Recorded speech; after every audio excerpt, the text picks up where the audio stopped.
بسم الله والحمد لله والصلاة والسلام على رسول الله صلى الله عليه وسلم. موضوعنا اليوم إن شاء الله سوف يكون حول الرأسمالية، ومن أين تستمد قوتها، وكيف لها أن تقوم بوجود الأديان. فلا يمكن قيام الرأسمالية بوجود الأديان، لذلك نجد أن الرأسمالية تحارب أول من تحارب هو الدين والأخلاق والقيم وغيرها من قيم الأديان، جميع الأديان السماوية.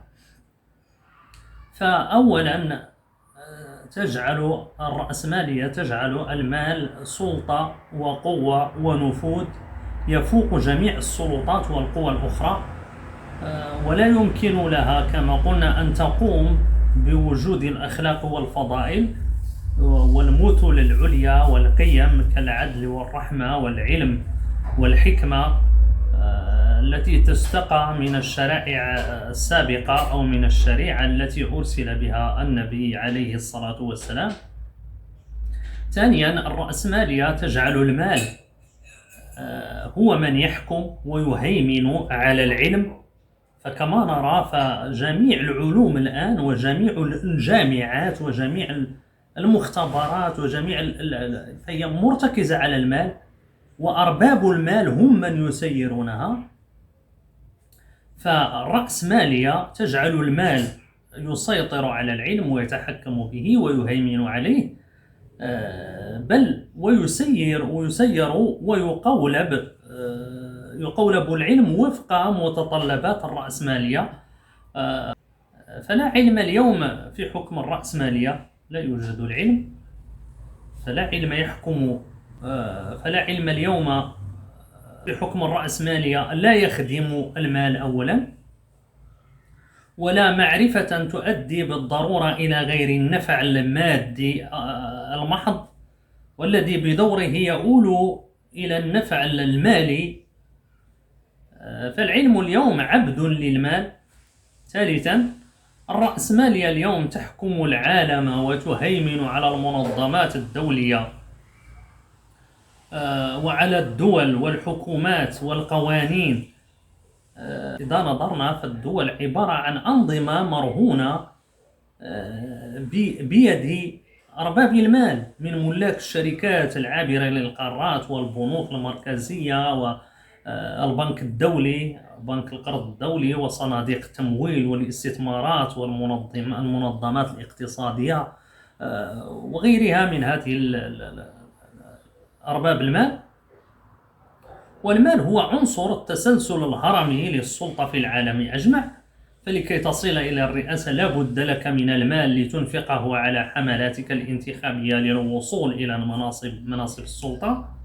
فإذا القاعدة هو المال، والسلطة تخدم المال، تخدم مصالح المال.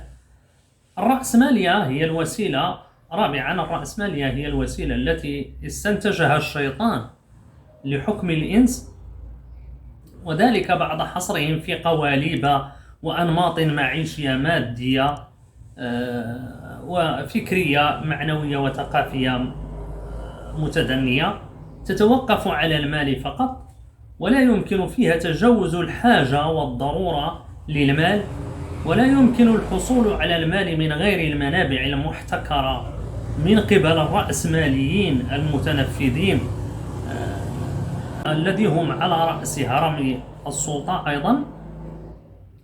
فالرأسمالية تجعل أهداف الإنسان دنيوية محضة، وتغيب الهدف الأسمى لخلق الإنسان ومركزية الآخرة والموت والقبر والبعث والحساب وما إلى ذلك. كل هذا تغيبه وترميه إلى سلة المهملات، وتحصر تعريف النجاح والإنجاز والطموح بالقيمة المادية التي لديك.